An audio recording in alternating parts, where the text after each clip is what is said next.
Everybody rise for the pledge. Pledge allegiance to the flag of the United States of America and to the republic for which it stands, one nation, under God, indivisible, with liberty and justice for all.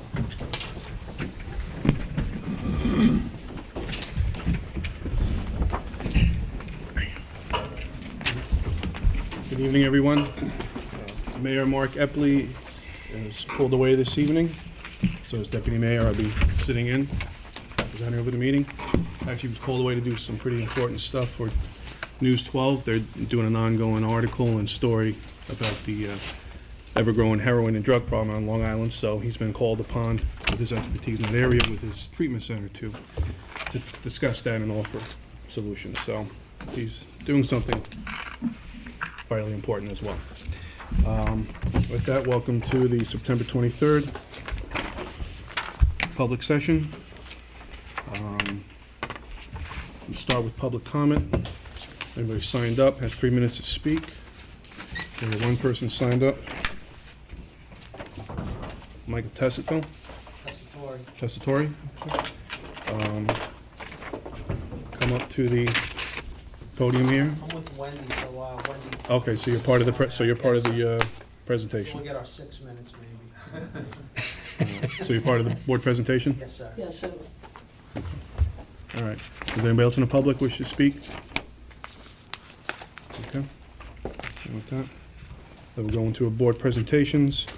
We have Wendy Chamberlain from Deer Management here to present some ideas for the deer issue we have. Yeah. I understand you've presented to Yes, other we communities? have a plan. To the microphone, please. Oh, I'm sorry. Come to the microphone. We have a plan called the Longview Management Plan that has been the product of over 2 years of research.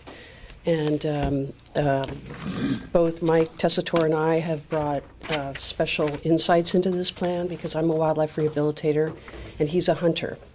So we know a great deal about deer, their behavior, how they move on trails and through the communities, all kinds of knowledge we have.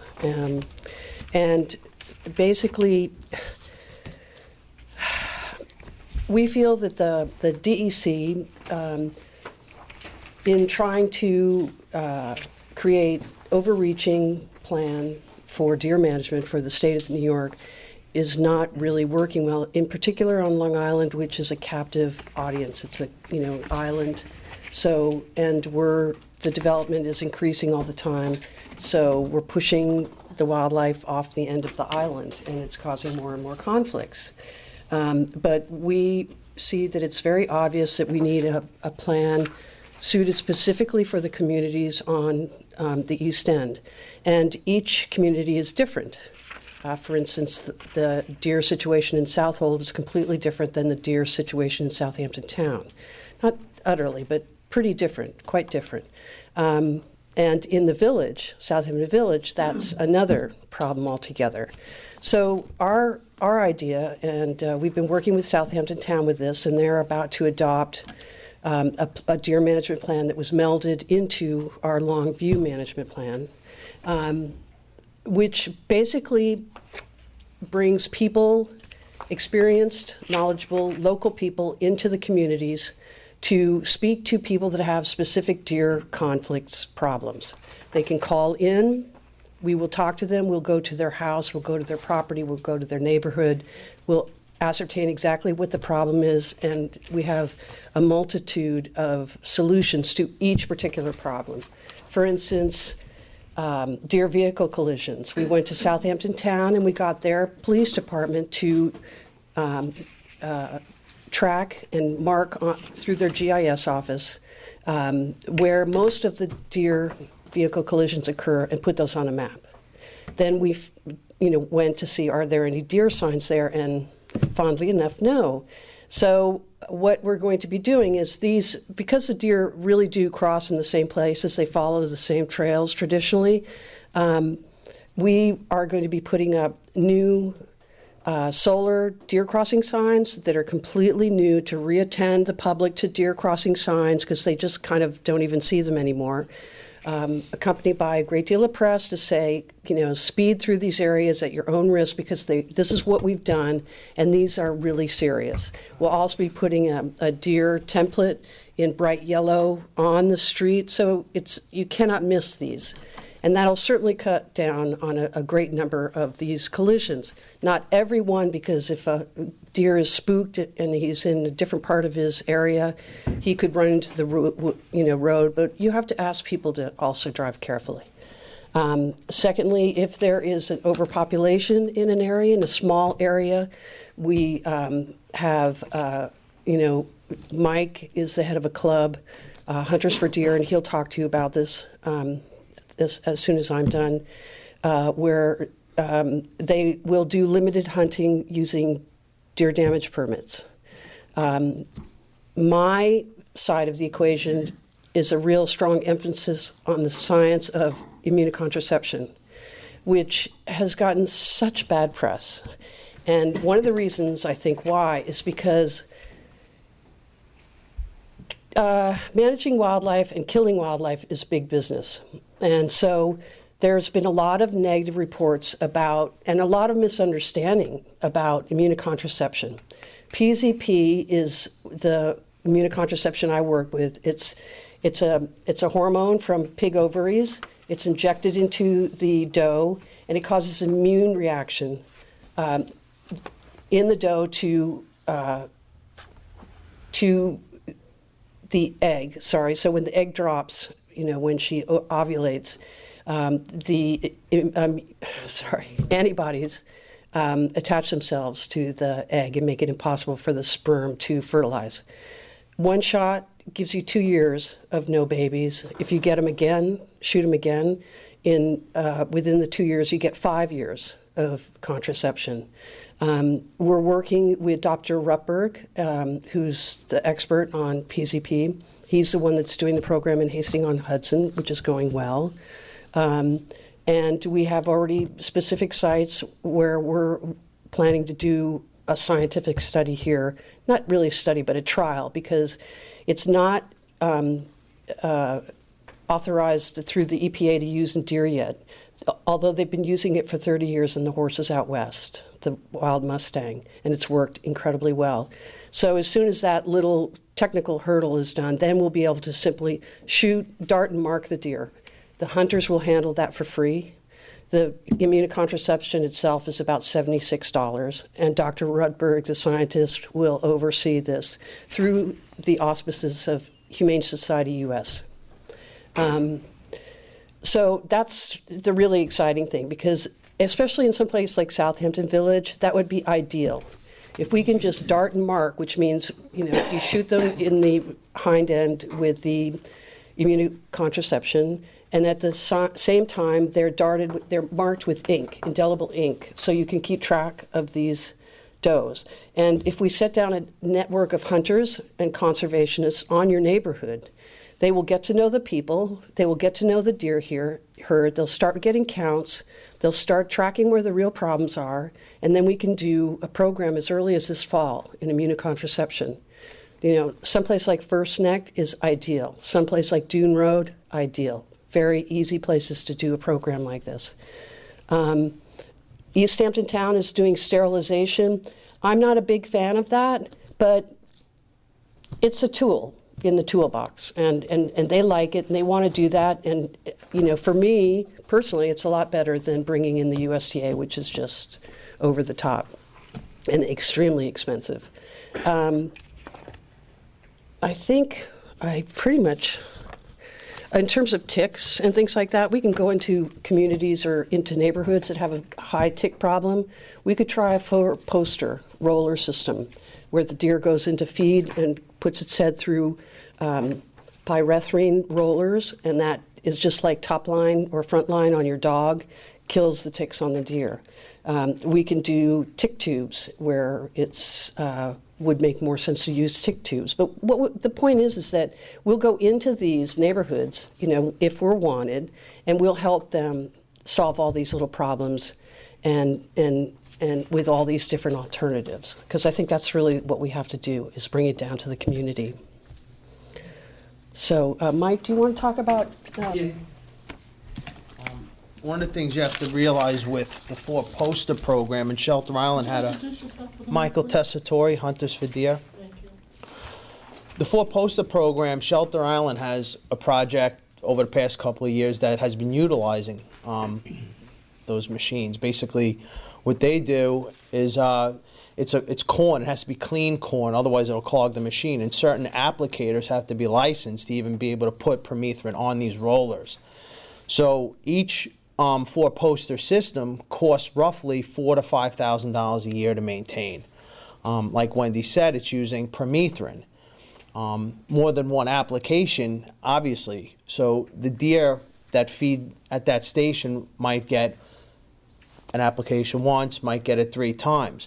One of the negative drawbacks to four-poster that has been seen is that it also attracts rodents and it attracts raccoons. Those are animals that are also known to bring black-legged ticks, the ticks that most of us are worried about. I've been going to the Suffolk County Deer Tick Committee meetings, which was 2 so far. There'll be another one on the 30th. One of the big things that they're trying to figure out is, because the 3 issues that we deal with deer are environmental issues, where the deer are eating indigenous plant species and eating ornamental plants in private property owners' yards. Deer versus motor vehicles, as Wendy brought up. That's a great tool that we can use with dealing with the police department. They do an MV-104A, which is an accident report that shows that it was hit by an animal. It usually says in the body of that report that it was a deer. So we can target that. That's definitely a great tool, and we can introduce these LED lighted deer crossing signs to the community. They're about $1,100 to $1,200 a piece.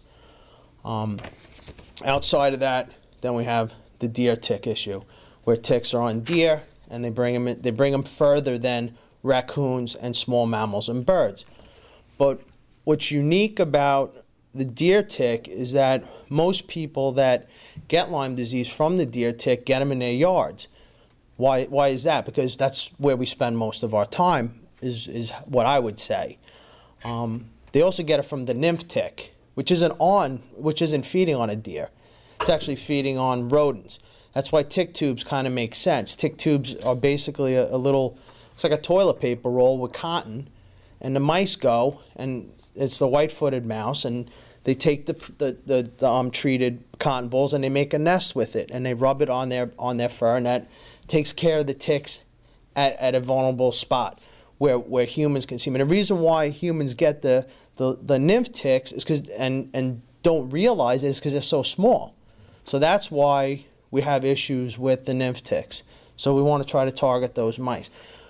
Biggest thing that the village can do is education, and create a deer management committee, educate the people, give them access to facts, not fiction. Because everything can be spun to fit everybody's agenda or what they're trying to, get forward.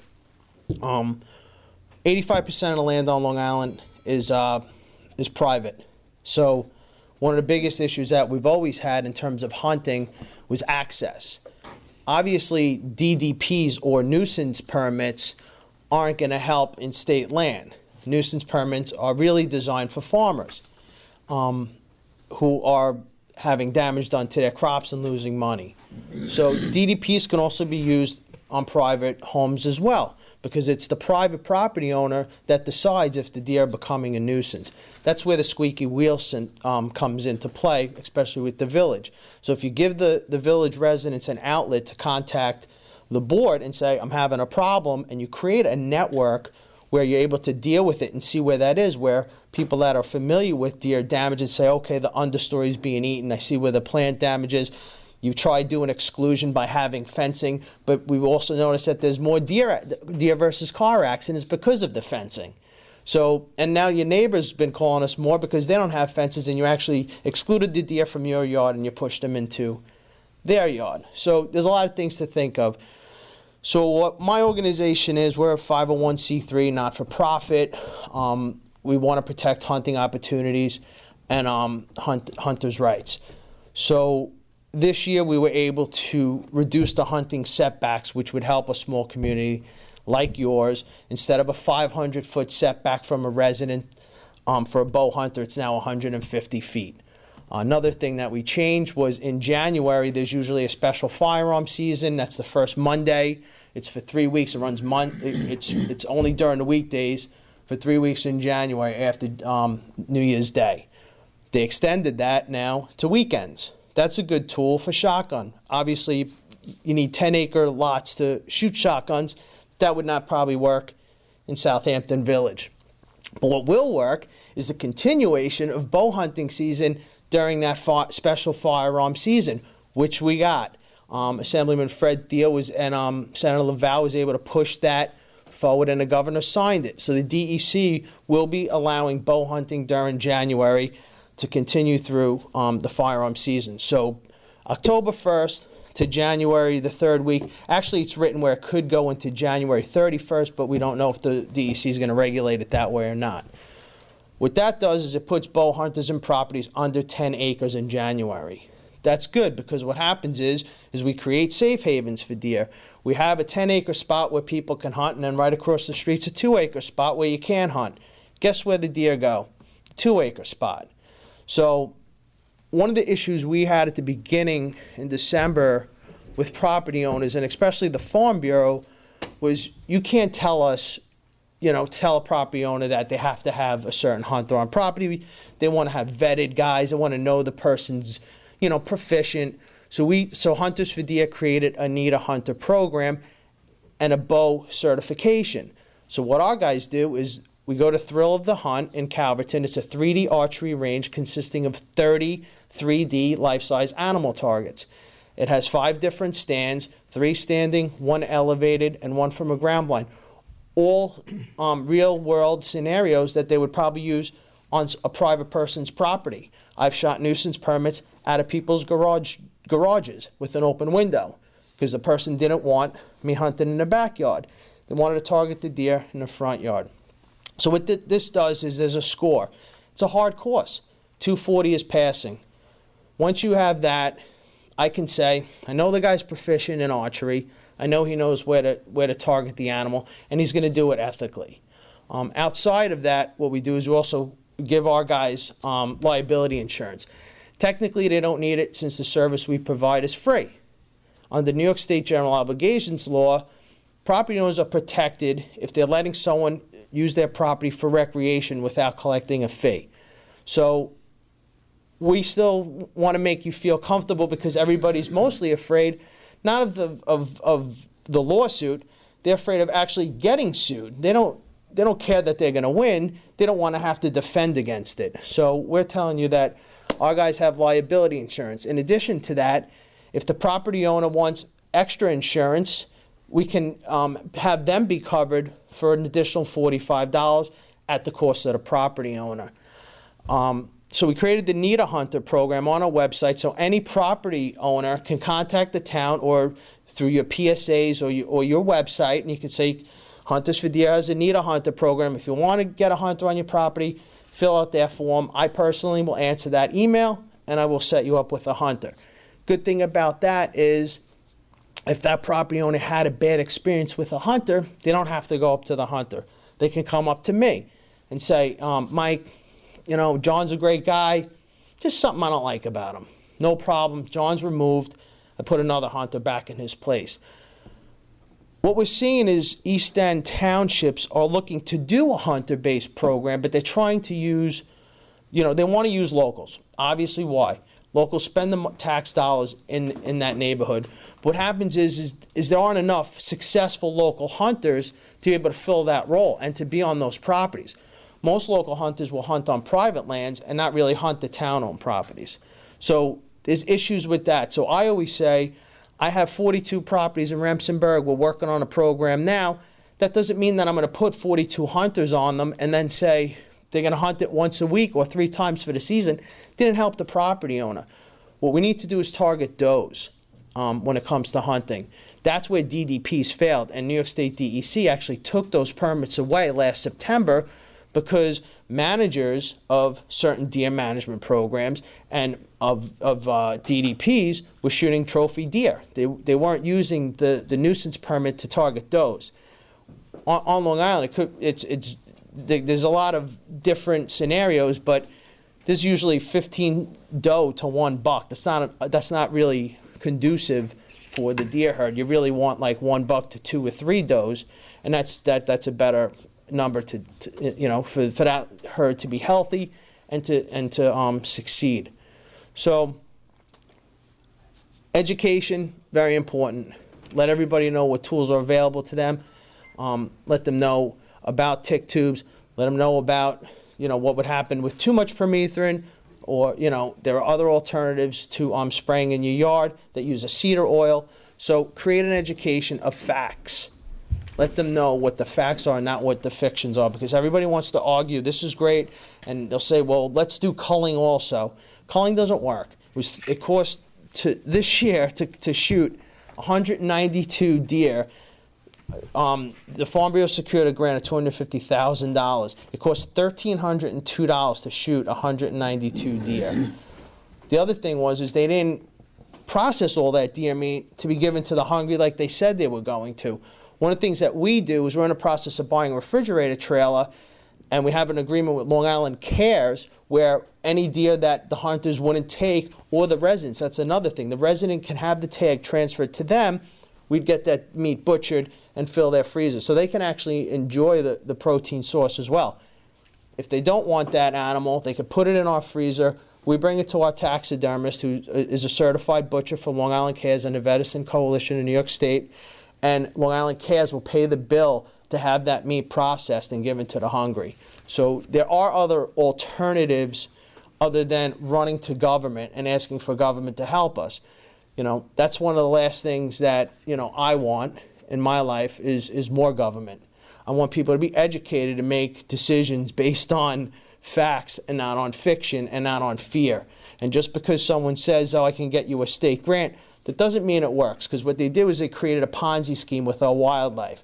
They charged hunters for a permit to shoot the deer, and then the federal government gave New York State a grant to go through the Farm Bureau to have the federal government shoot the deer again. And the deer are being pressured year-round, so they're learning something, and they're learning certain skills. When we go goose hunting, they always say, don't shoot the big flocks, because you're educating the birds. It's the same thing with deer. When you hunt them year-round, you're educating them. You also got to give them time for them to breed. Don't shoot the deer from February to July. That's not when they're an issue. They need to be shot on farms after July, when the farms are actually looking to deal with their crops. So, these are just smart things that we can work with, and I'll work with you for free. I'll be there, and I'm a valuable resource. A lot of my members, they're all professionals. They know what needs to be done. We have wildlife biologists on our group. We have nuisance wildlife control operators on our group. We have animal activists in our group. We have animal rehabilitationists in our group. So we're not just strictly for hunting. We're about protecting the resource and doing what's right, as well as what the homeowners need. So that's all I have to say about that. So if you have any questions, Well, obviously the two of you work together. So how exactly does this work? What do your organization approaches the municipality? I mean, what have you done so far with other places? Yeah, it depends on what the municipality needs completely. Like, we approached Southampton Town, showed them our plan, our template, and they have taken that and combined it with their template to make it work. And we'll be there to answer phone calls if they want, and to go into the community and talk to people and educate people. I'm also a landscape designer, so I know everything there is to know about keeping deer from eating all your plants. That was basically supposed to be structured as well. There's supposed to be a community task force with the DEC where they go out and interview people that are complaining about deer issues. That hasn't been done in 10 years. I don't think they have the staff to handle that. And so you facilitate the studies and workshops everything. And questions and dealing with the people?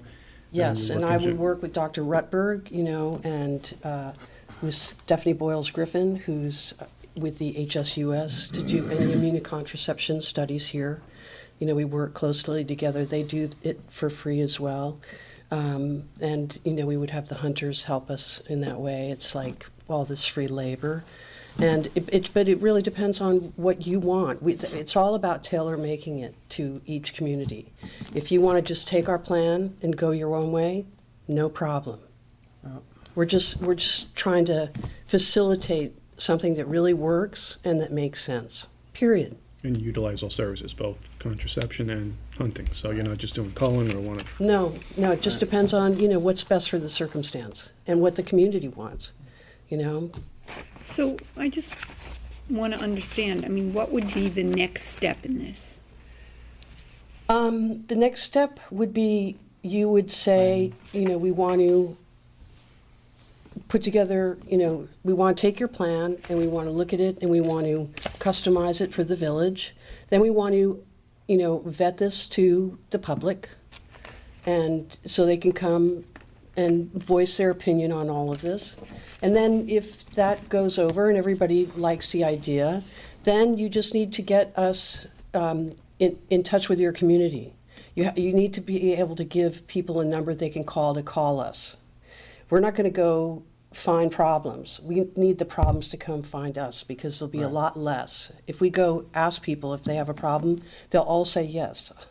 So we need, you guys to facilitate the public coming to us, or coming to you and then you come to us, however you want to do that. And one of the other things that you need is, of course, you would have to have your planning department, and if you have an environmental department, work hand in hand to really establish the plan. Southampton has a very valuable resource in Marty Shea. He's actually a deer wildlife biologist, which is more than I can say than, other areas. He actually knows what he's talking about with deer. So we worked with the environmental department there and the planning department in terms of land, and you're able to put those programs together. Now, it's been my understanding that deer are very territorial. They will pick a spot, they stay there, they have their offspring there, and that's where they usually are. So we have a lot of fields throughout the village. Yeah. We have a lot of property. Some of it is fields, some of it is wooded areas, and we know that they're in there. Would that be an area that you would target? It could, yes, certainly, if that's what that little community or neighborhood wants. Some people, one neighbor is going to say, don't kill our deer. The next neighbor is going to say, kill our deer. So we'll say, how about we give them birth control and probably make them both happy, And that's why it's so great to go into the community, because I can go up to a house right now, right down the street, and say, do you have deer in your neighborhood? Oh, yes, I have a doe, I have this, I have that, his name is this, his name is that, and I see them every morning at this time, and then they go that way, and then they come back at night. It's unbelievable. Deer don't traditionally stay in an area that, most bucks have a home range of 5 to 15 miles. But what happens is once you take away their habitat, they get comfortable in an area, but they're not. You might see a family of deer, and it's just because there's nowhere for them to go. So they might be staying in there. But the science is that, the current science is that a doe and her family will stay within a mile of where she was born. Right. Yep. But so much happens here. I've known herds that, were totally predictable, and then someone in part of their trailway built a huge building, wiped out all the forest right there, and that changed where they went. So, there's a lot of movement that goes on when there's a lot of development. I don't know how much more development you're going to have in the village. Right. So, Some of the pockets that I'm thinking about will be developed, and some of them will not. yeah. So, we have some areas that are protected. We know they're in there. Oh, yeah. So, there are some areas that definitely you could go and see who's there, and I've seen whether deer. we thin a herd or whether we give them birth control. Those are areas that no doubt you will find them. Yeah. So whatever you do there will be beneficial in thinning a herd if they can't have And offspring. keeping it managed for the long term. That's the whole point, is to not just do some knee-jerk reaction kind of control thing. We have to really, Long Island isn't getting any more land, So we really have to come to grips with how we want the land to look, what wildlife we want to stay here, hopefully all of it, and how we can coexist with that. And this involves very specifically tailored community plans that are for the long run, not just for this year or the next 5 years or, you know. Dealing where the issues are, not where they aren't, because there aren't problems on state land. There's problems in residential areas, properties that never had hunting. So deal with the problem spots, and then maybe you won't get any more phone calls. Right. Mike, Yes, sir. couple of things. I sort of have a background in hunting. One, deer are very cyclic, so I'm not sure that the village overpopulation is going to continue that longer. It may drop off, it may stay the same, and certainly a lot of it is being affected by building. Right. Two things that you said that really disappointed me. One, during the shotgun season, you have weekend shooting. You know, we're very, not so much in the village, but also in the town. There's a lot of people like to walk in the trails and, Right. and through the woods, and more people come out on a weekend. Right. And 12-gauge shotgun slug is rather lethal. It's in That, us. I in don't like to January. hear, but there's other programs that are available to both the bow season and the shotgun season that we aren't utilizing. Right. And one of the big ones is earn a buck, in which case the hunter has to shoot 5, 8, 9 does, ever what the amount is for every buck that he can take. Yep. Big successful program, and I don't see New York State using it. I'll explain. I'll tell you why. First off, you're not going to have a shotgun issue in Southampton Village because you can't use a shotgun No, in Southampton but you will in Village. the town. In town you will, but it's on state land, and it's on properties that are private, that are 10 acres or more. You're not going to have that, you know, With the hikers. permission. It's my understanding on the 10 acres, Landowners it's with endorsement, permission. yeah. So they will be aware of when it's taking place. Absolutely. Well, that's not necessarily true because we have, I know for myself, I have a piece of property that I lease for hunting purposes. And there's a lot of people that like to walk there. And there's more people walking daily, and there's trails and stuff. And when the shotgun season comes, it becomes a pretty dangerous spot. And it butts a marsh, and, you know, there's not a lot of trees on a marsh to stop a slug. That I think weekends are a very concerning thing, and I think everybody that's in Southampton Town should take a look at that because there's more than just hunters. Yeah, right. You know, there's people enjoying. I mean, I get what you're saying. I hear what you're saying. I appreciate that. Hikers have the woods all summer long. I mean, we all have to come to some type of a relationship. January, hunting with a shotgun on state land, on property that you have permission.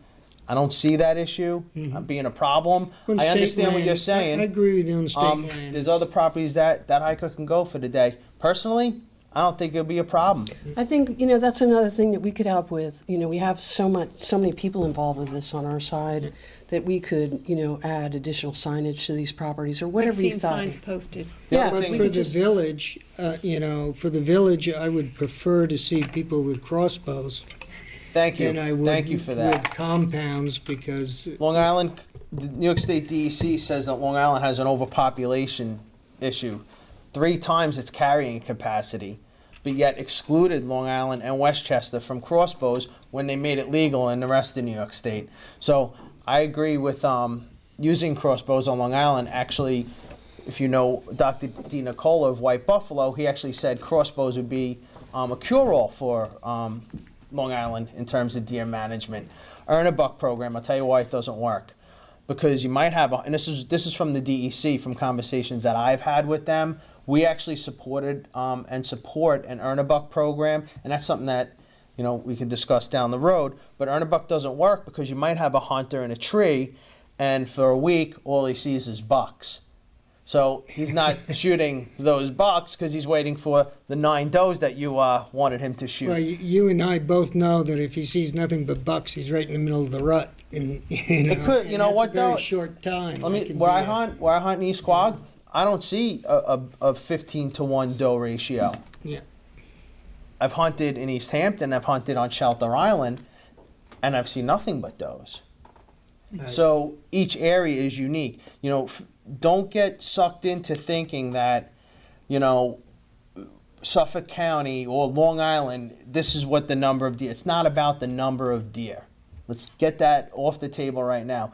It's where the deer are coming into conflict with people. That's what we're here to address. We're not here to really get a full, accurate count. Here's the numbers. I have them. It's really useless if you think about it. Where are the problems? Problems are at this estate that has, you know, there's 10 acres, there's 2 properties that have 10 acres. One neighbor doesn't want hunting, the other one does. You know, the one neighbor's complaining because the plants are getting eaten, the other one has a hunter on it, they're not having problems. So we need to work with each other on these goals. And I understand what you're saying, but you will not have a shotgun issue in our Southampton Village. Well, no, I Mr. realize Hattrick? that. Yes, sir. Go I was ahead. just going to ask you, out of curiosity, how long does a doe live? How many fawns would she normally have in her lifetime? They live about 10 years, correct? That's, you know, Do they breed annually? yes. Once And- they, Aren't they having multiples too? That was 1 what. to 2, sometimes 3. Sometimes 3, sometimes triplets. And, you know, everyone has a theory on why that is, but often people say after a big call, it causes triplets. But, you know, you think in the village that you would try to sterilize them? Is that what you would try to do? it's not sterilizing. It's like taking a birth control pill. It's temporary. I see. One injection 2 years. lasts for 2 years, no fawns. If you get that same doe within that first year, with a second injection, you get 5 years. And that's just darting the deer to knock it out so you can... No, you don't. We're hoping not The to dart even do do it. that. We're hoping that we get this approved for deer by the EPA, and then our hunters will be able to just shoot them with a dart gun, and in the rump, they get their injection, and they get a big splash of impermeable dye at the same time, so we can, you know, we'll know which does have been inoculated, and then, you know, after come the 4th year, start it again, you know, if it's necessary, you know. So it's currently not approved by the EPA, is that what you said? It's This particular- approved for use in all kinds of animals, but just not deer. Okay, so how long? do you And they're foresee? totally open to it. It's just getting the EPA wheels to move. And Dr. Rutberg said he thinks it's going to happen within 6 months now, that it's boiled down to about 6 more months. But So Would you let's know get if you to- shot a deer with its purple dye that it isn't 2 years that have gone by? Is it the same color every year, or what is it? you could just use a different color. Yeah, that's what I was thinking, because if you shot it with purple and then you saw it the next year, you would know that it's only Well, you have been to- 1 year. So yeah. you would then know it had 5 years. It's a You great got question. it again. This is Wendy's department, so... Well, I mean, it's just something I thought about, because Yeah, no, you try to get it, it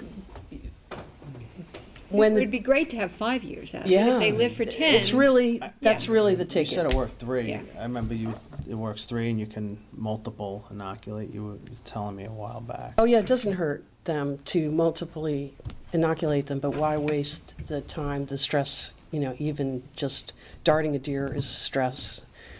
So, yeah, it But would you'd have to be a able different, to- different color. You'd have to do different colors of Yeah. graffiti. Mhm. Only way you could do it, really. So to what Trustee McGann said earlier was, what's the process? If we decide as a board we want to incorporate your services, what do you do? What's the timeline? What's the study? What's the question Leave and a answer? meeting with you What's again, the cost? and then have, We just go. Yeah, and then we'll There, discuss like what there programs is no Yeah, right. cost Well, except for There is a the, cost for There's a cost. contraceptives, and so, I mean, who covers that? Is that a budget you present to us? Are you doing Yes. an analysis of Yeah. what that might cost? And yeah, we- yes, along with the Humane Society US and Dr. Rutberg, you know, they would target an area. You know, I've already sent them a list of areas in your village. I hope you don't mind, but just in case. And, you know, First Neck, Dune Road, and then you guys, somebody would have to write a letter to HSUS and request that a study be done. It's just part of the thing to get the DEC on board. And then she's ready to go, you know, this fall or this winter with a study. So that's our goal. I mean, we do have other areas besides those there. I mean, there's. Yeah, I'd be happy, Captain's you know, Neck, there's it's all up to, Wickapog. I mean, there's all sorts of areas that, you know. you we just know need, they're in you there. just need a kind of a little bit, like peninsulas are great, islands are even better. That's Like North Captain's Haven Neck. is ideal, but Yeah. that's not in the village, so. Right. But yeah, you know, it would just be a go. You mentioned that, did the state give a $250,000 grant? Yes. The state gave it, and you It was said it Long Island was, Farm Bureau Yeah, for and- agricultural use. and you said it cost $1,300 to kill Well, the bottom 190? line, 192. the bottom line Hey, is, that's cheap, actually. Really. $1,300.02 to kill a deer. Per Oh, deer, per you mean? deer. Per I deer. thought it was Deer. for the whole 190. no. Per deer. If that's the that's- case, you can pay me now to shoot And that a was deer. the East Hampton program you're talking about? Or the No, Saginaw South That Farm was program? When that you said that, I thought it one was all sponsored by the Farm Bureau. 192. Mhm. Do you Well, ever that's use salt licks expensive. or anything like that to attract them to one place? Not allowed. It's illegal in New Really? York State. Although but corn is allowed? No. Well, the corn is. With the deer damage permit, and this is the inconsistencies that we have seen, depending on where the area is, the DEC can say, we can bring them in, they can say, you can corn, you can bait here. You can use a salt lick, they're not gonna use a salt lick, they're gonna use corn, or they're gonna use, you know, some other type of a feed. In North Haven, they run a similar hunting-based program. Homeowners give permission, and they have a list of hunters, and they say, here's some properties, if you wanna, you know, create that relationship, you can hunt there. You have to call in, and you can bait. They stopped that program last year. It used to be during the hunting season. So what they did last year is they said, you can hunt that same property, but you can't bait, and you have to go within the restrictions of New York State hunting regulations. So from October 1st to December 31st, we were allowed to hunt those properties, but we couldn't bait. After that season, January 1st came, they said you can go back and you can bait. The reason why they did that, the DEC wanted to punish hunters and deer damage permit holders for shooting trophy deer on their nuisance permits. The nuisance permits are really designed to shoot does. And actually in North Haven, if you do shoot a buck, you have to call the DEC and present them with the antlers so that you can't take them. So, you know, it's to promote, you know, the shooting of does.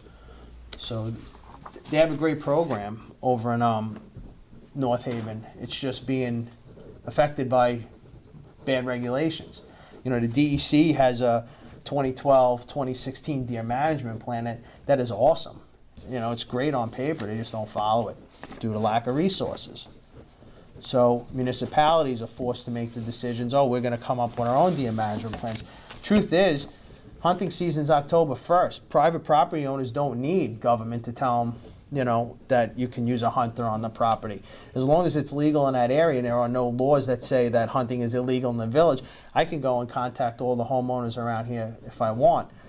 I'm not looking to do that because I'm not selling a service. I'm not looking to create a business. I'm offering the service to you to bring in that information, to have those property owners contact the municipality and let that municipality say, go to this website or do this, and this is where you can create that relationship. Well, hunting is illegal in the village, I believe. Right. So we'd have to change that. Why are they more partial to eliminating the does than? Because there's more of them than But why are bucks. there more does? Why are more females born? I'm a little. Because hunters shoot bucks. Gordon? Well, you earn a buck. Oh, I haven't. So The what? It's a trophy, it's more of a Well, what trophy. Trustee Irving saying All in our books. is you shoot 5 does, you get a buck tag. And they used to do that. That was a program. It was shoot 1, you get an either sex tag. For some reason, they say they don't like that.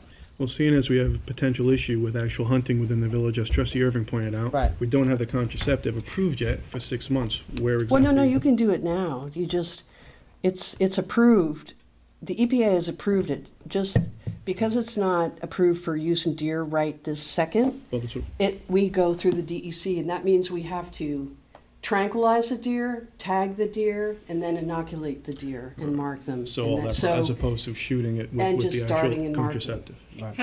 How much So does that's, that that's cost? so that's $1,000 a deer one. Well, it depends on who you get to do that. We have a lot of wildlife rehabilitators out here. who would be able to tranquilize the deer, and with the hunter's help, we could, manage that. It will be certainly more than When do you 64 think the dollars. other will be Right. approved? Yeah. The That- all-in-one. I think it's that's what I'm 6 calling months it. is what Dr. Rupperg says. He thinks within 6 months. And then we're cut loose a little bit from the DEC. And they might even approve it, the DEC. They might say, okay, for this one study, you can dart and mark. You don't have to tag them and go through all this stuff. They might say that, So if anybody has connections with the DEC. Because Bowen, we never did approve that. We were talking about that. I think it's very interesting, and I think it's great that the two of you have combined together. It's to been work really, together. really I think it's great. Yeah, it's good. rewarding, and it's Yeah. really enriched the whole situation. And, we're both about conserving deer. We have slightly different points of view on that, however, and we both know a lot about deer. Different ways to get to We've it, had but a you lot have the of same people end come goal. to us Exactly. over the Right. last 5 years who have been extremely upset, not just because they're in there eating their flowers, but also they're concerned about the ticks. We've had them running down Job's Lane. We've had them jump through plate glass windows in stores. Yep. I mean, it's dangerous. It's really dangerous. Of course, we're moving into their territory, Right. and so that is a problem in itself. But we really do have to do something about it. And we've talked about combining acres and getting permission and having a hunt on the property. We've never gotten anywhere with that. Yeah. This is more interesting. That's what we Well- did with Remsenburg. It was a similar program where you have a town hall meeting, and interested property owners can come and they can say, I would, be We've interested done in that. having hunters on our properties, and Depending, I but can, you have to have the legislation in place to allow hunting to be able to be performed in the village, which could be strictly a bow hunting only village. It doesn't, Where did we go with that last time? Pardon? Where did we go with that last time, trying to get bow hunting in the village? I don't remember. I don't think we went over too well. That's another reason why it's so good to bring a group into the community. You can find out where the deer are moving. You can create wildlife corridors so that they're not ending up in the middle of town jumping through windows. That's why it's so important to do this on the ground, in each community, because you need an overall picture of where the deer are, where they're going, where they're moving, and where the trouble is. Right. So Okay. where's the board, do want to go with this? Well, I'd like to have another meeting with you. Great. See some more data from them, see what they're doing with other Yeah, tell other us what you're, municipalities, and follow up with some information with the EPA approval of that. I'd like Sure. to sort of start the ball rolling here to move forward with this, Okay. because I think probably it would be important for the public to get together with you, and Absolutely. the public can talk about it. Maybe at that Absolutely. point, we can figure out where our real troubled areas are.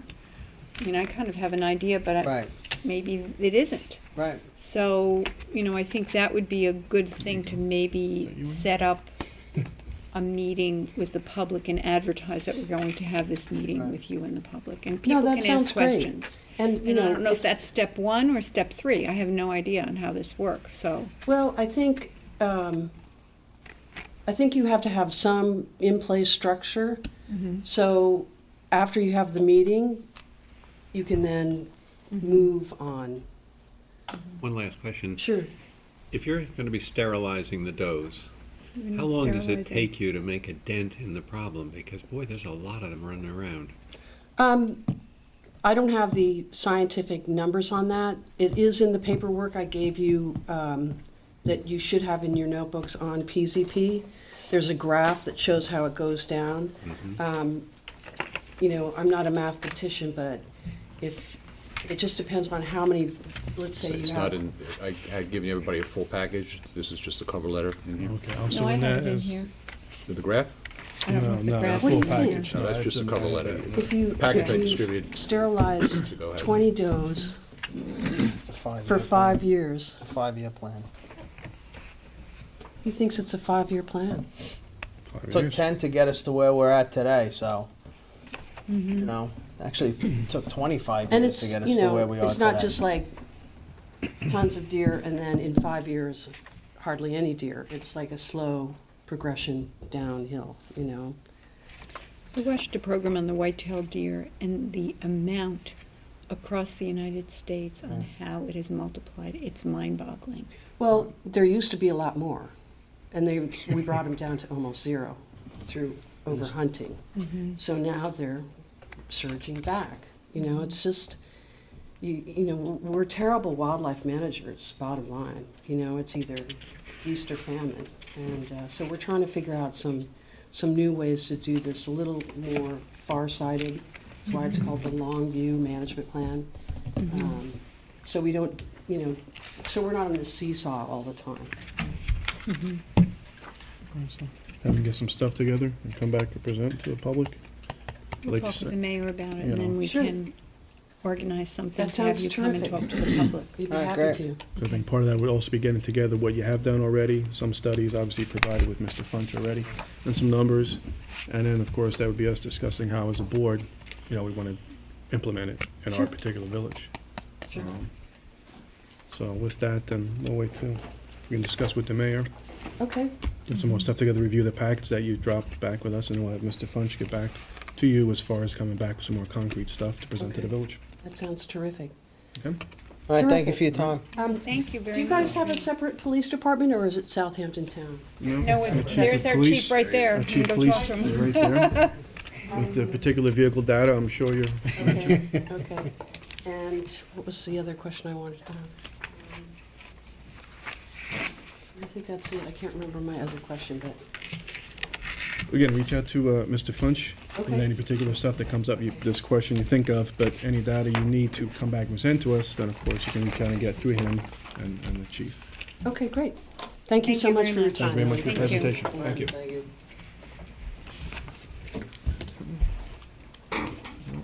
So before presentations, we have no public hearings, no communications to the board. So go into resolutions. Resolutions resolved that the reading of the minutes for the public session of September 11th, 2014 be dispensed with, and those minutes be accepted as filed by the village administrator, and the actions taken at that meeting be and hereby are ratified and approved. Got a motion? Second? Second. All in favor? Aye. Resolved that the claims for the warrants dated September 23rd, 2014 totaling $363,188.74, warrant 6 general fund, $619,282 warrant 4 capital reserve fund, and $1,886.02 warrant 8 trust fund, and village payroll for the period ended September 18th, 2014 be ordered and approved. Got a motion? Make the motion. Second? Second? Discussion. Item 171 Hill LLC, October rent for the building inspector, $4,774. All-American Awards, Fire Department badges, $1,382.50. Black Bear Company, bulk oil for the garage, $1,590.60. Braun Marketing, full newsletter, $2,326.90. Michael Bush, ambulance volunteer medical reimbursement, $1,000. Page 2, CSE Employment Benefit Fund, October insurance premium, $24,055.50. CC Electronics and Installation, vehicle lights for the fire department, $2,292.70. Coastal Fire Systems, 2 fire scene lights, $4,281.34. And Coastal Fire Systems vehicle storage rack, $1,877.33. Page 3, Ducks at the Beach, refund of the security deposit for Cooper's Beach concession for the summer, $4,200. Duryea and Wilds, highway supplies, $1,226. East End hose testing for the fire department, $5,244.14. Corseckley ambulance medical reimbursement, $1,000. Page 4, G&M Deed, fuel storage repair for the garage, $3,225. Charles Greenblatt ambulance uniforms, $2,260.270. Home Depot credit, a generator for the ambulance, $2,159.10. Page 7, Norsec and Sons Septic Service, $1,000. New York State Employees Health Insurance for October, $240,876.42. Page 9, Shoreline Towing, August towing charges, $1,125. Page 10, Southampton Town Control, dumping fees, $3,306.80. Student Worth Consulting, ARB Services through September, $1,425. Suburban Auto Services, repainting the ambulance recently purchased from the town, $2,999.50. Suffolk Cement Products, Highway Supplies, $1,148. Vince Toomey legal fees for August, $5,188.65. And Town of Brookhaven, dumping fees, $1,110.06. Page 11, United Metro Energy, 3,005 gallons of gasoline, $8,471.10. Vehicle Tracking Solutions, 8 more GPS units, $1,223.92. Verizon, August phone bill, $3,659.24. W&G Service, AC repair at 25 George Lane, $2,003. Warrant is a capital reserve warrant. 2 payments to Pierce Manufacturing for each of the 2 pumpers that we're purchasing, $309,641 each. This is a chassis payment. By paying this ahead of time, we realize savings of $8,578. And the last warrant is the trust warrant, Thomas Knapp, tax sale redemption, $1,160.92. All in favor? Aye. Resolved that the Board of Trustees hereby approves Josh Belluri as a ferry captain at the rate of $15 an hour for the Agawam Ferry. Have a motion? Make the motion. Second. Discussion. Discussion, this is just a replacement captain when Julie is not able to handle it on the weekends. So it's just a substitution, it's not additional staff. All in favor? Aye. Resolved that the Board of Trustees hereby approves the release of 2 performance bonds in the amount of $8,500 to Leland Lane LLC as recommended by John Forster, Building Inspector. Have a motion? Motion? Second. Second? All in favor? Aye. Resolved that the Board of Trustees hereby approves the hiring of Rich Chamberlain as a grasshopper for the Parks Department at an hourly salary of $10. Have a motion? I make the motion. Second. Second. Discussion, this is just replacement for people that are going back to college. On Monday. All in favor? Aye. All right, discussion items, Gil?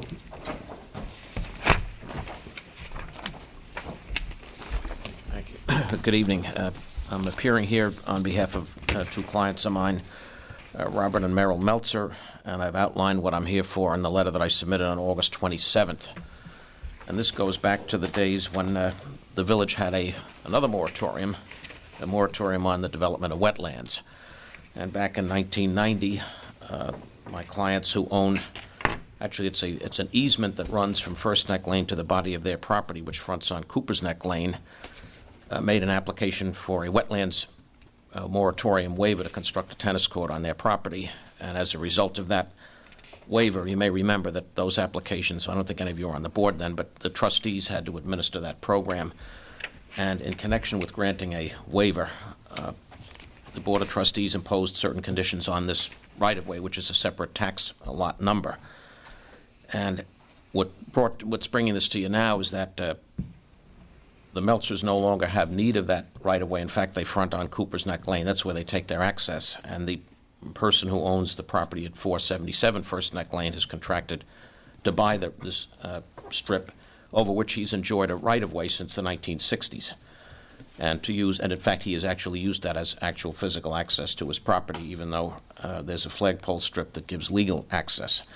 So the reason I'm here is to ask you for relief from a set of covenants and restrictions that were imposed back in 1990, which limited what could be done with that right-of-way. And I think my letter pretty well explained what that was. It was to be used for pedestrian access only and not to be further disturbed. Now, of course, that was under the old wetlands moratorium, and since then you've adopted Article 3A of Chapter 116, which deals with wetlands and wetlands permits and so forth. And what the person who is purchasing or would like to purchase the right-of-way would like to do would be to continue to use that driveway instead of putting in a separate driveway, and to improve it up to the point where the wetlands law would have jurisdiction. So in other words, any activity that would go on the right-of-way would now conform with what the current law is. So in 1990, you didn't know what the current law was going to be, so the board at the time imposed these restrictions. So what we're seeking to have you do under that covenant, it gives you the right to review it, it gives you the right to modify it.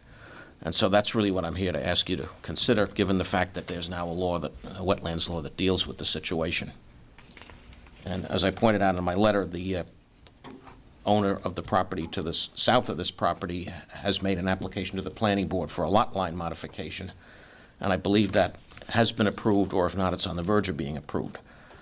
And what I also submitted to you was a copy of the site plan for the property, which will be acquiring the strip, showing where the wetlands boundary is and showing the fact that any activity on this right-of-way would meet the requirements of the wetlands law and would not need any relief from it.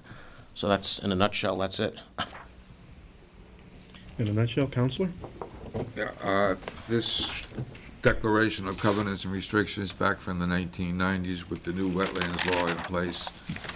That declaration is out of date and doesn't even reflect our current law. It requires approval for something that doesn't need approval under our current wetlands regulations. So I don't see any problem with this request.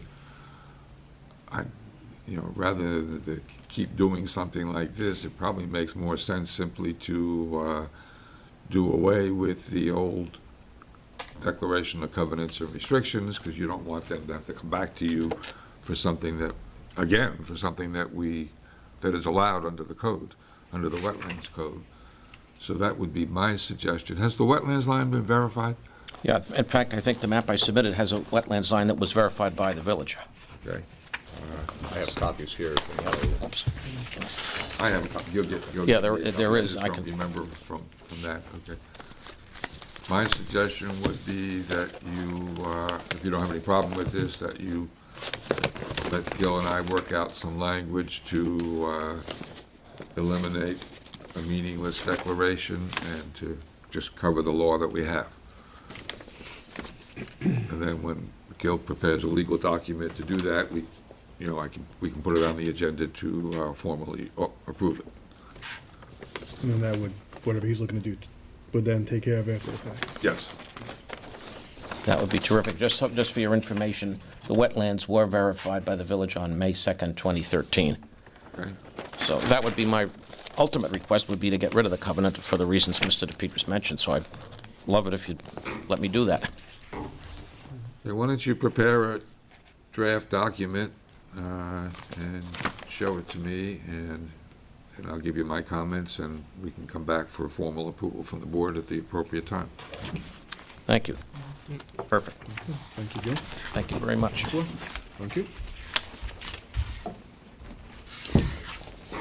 Okay, the second item is the ambulance barn bond, going to referendum. We don't have a resolution drawn up yet. We have to do a seeker study, but thought is to go to public Friday, October 31st. Vote, set that date. Syntax has been involved with doing a PR campaign. Anything earlier than that is difficult for them. The 24th is the next available date, but the ambulance corps has a number of volunteers out of town for training that weekend. And then you get into November, you get involved with the general election, so 10/31 seems to be the best date for that. So to do the formal resolution, to vote, we have to wait for the secret to come back? We have to do the secret, which I spoke to Chick today. Mhm. He's in the process of doing that. It should be a very quick process since it's vacant land. I'll have the bond resolution done tomorrow, and if we adopt that resolution on October 9th, we can have it in the paper on the 16th, which gives us plenty of time with regard to going to the public on the 31st. 10-day notification, this will be 15 days. You'll be okay with those dates, right? Pardon? You're okay with those dates, right? Adopting the bond resolution on the 9th? And Yes, we can adopt it on the 9th. Publication on the 16th. Get it in the newspaper on the 16th. Yeah, those dates conform to the required timetable. I think the main reason for Steve bringing it up for discussion tonight is so that you can announce your intention to have the referendum on that date, so that there can be a start to, public dissemination, making the public aware of it. Correct. And so, There's not a lot of time between October 9 or October 16, when it goes in the newspaper, for the public to become aware of it. well, I It'll be a think, $5.65 million bond, 20-year term, 3.75 interest is the preliminary indications at this point.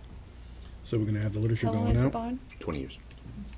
Literature will go out indicating all these facts and numbers and other things to the public. Right. I think Chief Fowler was thinking about doing another open house or Well, we were discussion. talking about doing a town hall meeting. Town hall meeting, perhaps at the. Which is a good idea. Syntax should probably have material out in about 2 weeks at this point in time. They're going to do a video of Rick and an interview, I think, next Tuesday. So we can have that, and then promotional material. Okay. And then just so the public is aware that, October 31st will be the date, come out and vote, Following? and we'll have a lot more material to disseminate between now and then. Okay. All right, anybody have any questions about? Steve, now, we recently paid down a bond, didn't we? So We're got actually gonna rid have of 3 one? bonds. We had one that we just paid down, we have another one coming due next month, which will be the final payment, and then there's a third one, I think it's January, but I know that in this fiscal year, we're eliminating 3 5-year serial bonds. Okay, and what do we have outstanding? What do we have that is current? I believe in total with the fire department and the police refinancing bond, it's around 8.5 million, 8.7 million, somewhere in that range. Okay, And how many more years are on those bonds? The police department was refinanced the fire department was 2009, so there's 15 years left on those bonds. The police was refinanced in 2008. I think we did a 15-year term on that refi, though. So off the top of my head, I would say there's about 10 years left on that. All the other bonds that are out there are, well, we just entered into one $600,000 bond Right. this year. That's a 5-year term.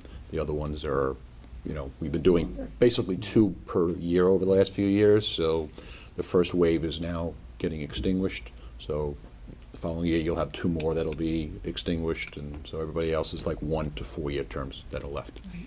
And those are the smaller bonds that we've been using basically for equipment. But the 2 main bonds out there is the 470 Hampton Road and the police PD refi. PDI refi that we did. Mm-hmm. So that's- Take advantage of low rate. Right. Any questions? All right, the next item, Nancy, you want to talk about the 375 Yes, anniversary? Yeah, I went, we have our 375th anniversary coming up in the year 2015. And I sit on one of the committees. Quite a number of people and businesses are involved in that. And one of the questions that came up was, how do we move forward to be able to notify the public, to be able to have events as part of all of this without any money? So, I went to Steve and asked him if there was a way that we could send out a letter, a contribution letter, and set up a fund which would be tax deductible. And could we do that through the village?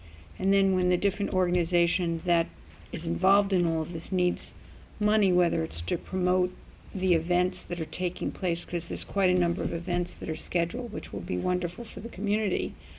And Steve said that we could definitely do that. And that we would spend some money in sending out a letter. It would probably go out from the Historic Museum, but the fund would be kept here in Village Hall and be monitored by Steve, so that if someone came to him and said, well, we'd really like to promote this event, he would have to look it over and make sure that everything was okay with it. So I don't have a problem with that. I just want to make sure, basically, it's to set this up so that the public can contribute and the businesses can contribute to our year-long anniversary. What does currently the Historical Society have going on? Because I remember Tom Evans was mentioning it to me. What is it? What do What they have going currently, on? like, as far as that. Well, we have a whole schedule of things that will take place, but I'm sure things will be added to that. I don't have it in front of me, so I can't tell you everything. But there'll be a reenactment, there's things going on at the Halsey House, there's an event going on at the Southampton Center. I mean, there's going to be a lot of events over the course of the year that will take place, and I'm sure that people will come forward with more events that they would like to add in addition. The reservation is involved, and the Shinnecock Nation is involved in it. And Town also, right? Town is also. The town, when I was very happy, the Southampton Press is going to put together a website so that people can go online and take a look at the events for the entire year. And that's what I'm saying, there'll be more events added to that. So that's an expense that we will not have. The town is going forward. I don't have the book that was created for the 350th, but I know for the 325th I did have it, and the town created a book. It's, a soft-covered book, but basically went through all of the little villages and hamlets to talk about, when that first took place, the history of that particular, with a lot of pictures, older pictures, which is a really wonderful keepsake for the public. They will probably be doing that. The parade will be a big focal point for the 375th. There'll be another reenactment at Conscience Point. There's a lot of events that are planned for this, and as I said, I don't have it here in front of me, but you know, it takes money to get the word out, and you know, not everybody will go to the website to look for it, so there will be some advertising. I have made a suggestion that maybe we do some things throughout the season, or summer season, when most of the people are here, and have some, you know, either actors or kids from school come through the village, you know, in old costumes, maybe come in by horse and buggy to go shopping at Hildress. You know, people could ask, well, who are you? They could have conversation, fun things like that. But it will take money to promote it. So that's one of the reasons why I wanted to see if we could set up a 375th anniversary fund. Very good. Does anyone object to it? No, but is it, you able to do it as a tax deduction? If somebody wants to contribute monies to the village, Then they can? There's donate monies to the village as a gift, that, you know, they get a tax deduction for it. And there's a way to do it already. This way they can specify what they want it to go towards this Well, particular. we would establish a trust establish a fund. trust Yeah, fund you for know, it we to have- go if into we If have it's the being trust account. donated for a particular purpose, then it has to go into a Separate. separate fund, separate village fund account. Which which we we do a can establish resolution to tonight. create that, and then Right. we'll go into that. All right, I so just think it's a very big event, 375 Well, it's years. pretty And I exciting. think You know, there's we not should, every, we should work hard to make it exciting for everybody, and that's part of what. there's not a lot of villages that are I know, that's exactly 375 right. years old, and Right. that's, you know, Yep. it's pretty impressive. Right, yeah. Okay. Okay, All right, good. so I just need a motion to establish a 375 anniversary trust fund. I make that motion? Second, Second it? all in favor? Aye. Okay, and the last one is the elementary school Halloween parade on October 31st, 2014. Take place on Friday, October 31st at 2:15 p.m. And will follow, pre-K will be stationed at the usual post on Main Street, across the street from the Presbyterian Church. Students in grades K to 4 will parade down Hampton Road, Nugent Street, Windmill Lane, Jobs Lane, Main Street, and back through Cameron Street to school. In the afternoon at 3 p.m., it can be very hectic in the classroom. In the main office, we ask about picking with children. And then the Southampton High School Student Council will sponsor Trick or Treat Night to be held on Monday, October 31st, from 4 to 5:30 at Southampton High School. Okay. Well, the parade is something obviously we do every year. School's been making some nice treats and things to do for the children in the community, so I'd like to make a motion to allow this, approve this. Second? Second? All in favor? Aye. Do they still do Elm Street? That Yes, isn't they part will, of but this. that's No, I just, know it's not, I'm just but- wondering. right. that's You not- know, Police I is mean, usually has- over there, that's actually, why I was Chief, asking. has there been any hint or any questions about that, what to do with Elm Street? Does anybody approach you this time of year about that, or how does that really? No, we just plan on closing it. So it's- Close it when school gets out. We keep it closed till 11. The football game that night too, so we're gonna have a lot of guys working. Busy night. And the bond vote, And a too. bond vote. And the Lot bond going vote. on. Got bond votes? And it's Halloween. The bond vote is going to be on Halloween night. Yes, you gotta dress up to go vote, okay? Yep. You got a nice outfit? All right. So with the discussion items, so we'll go to comments from board members. Trustee Irving? I'll just sort of elaborate on that deer issue. Certainly deer in the village can be a problem. I've seen a couple of estates where there's a herd in there. And they certainly come in hungry, but a lot of those deer come in just because of a lot of the ornamental shrubs and stuff attract them. Deer are cyclic. They're just like geese. We have, goose population here that's a problem, and other years it isn't so evident. So I think you got to be very cautious if you're going to manage them at all. I'm not a real fan of Frontline by a long shot, and I don't know if I'm real big on using any kind of birth control on them. I think hunting is the logical choice, to be honest, and I think we can probably alter the hunting laws to work with selective hunting in certain areas, and I would really push hard on the DEC to allow us to use crossbows in the village because their accuracy is a lot more, and you don't get any deer running. So that's my take on it. Trustee McGann? I don't really have anything. Trustee Hendrick? I'm going to stew on all the things I'd like to talk about. So, okay, well said. All right, with that, then I just want to remind everybody this weekend, the September Fest is coming up, starting with the cocktail party, live music, and party at Lake Agawam. It's in conjunction with the Rotary, Southampton Rotary. Clam chowder, too. Chowder. So, but with that, I'm going to let Steve elaborate on all the different events and Sure, functions we we have start off organized. Friday night with a New Life Crisis under the tent at 6:30. We have about 5 food trucks lined up. Your tickets will buy you wine and beer and meals at the food truck. And then starting Saturday, we have the dedication of the ferry at 11:30 at Lake Agawam, and we roll right into the chowder contest at 12 o'clock. Is it this weekend? That's this weekend. No, we got stuff for Sunday too, don't worry. No, I'm going to be away Saturday and Sunday. So. Really? The Art in the Park that was successful last year is going to be doing their displays both Friday and Saturday rather than just, Saturday and Sunday rather than just Sunday. On Sunday, we have music throughout the village. We have the Bindlestiff Family Circus coming in. We have the Maniac Pumpkin Carvers. They're going to be Saturday and Sunday again this year versus just on Saturday. And then the new addition also, besides Bindlestiff, is we have a dance exhibition from 2 to 4 on Sunday. So music starts, music on Sunday is 12 to 4. The art will run 12 to 6 on Sunday. And everything else is from 11:30 to 6 o'clock on Saturday. And as you just And the spread- weather, knock wood, looks good. So. Yeah.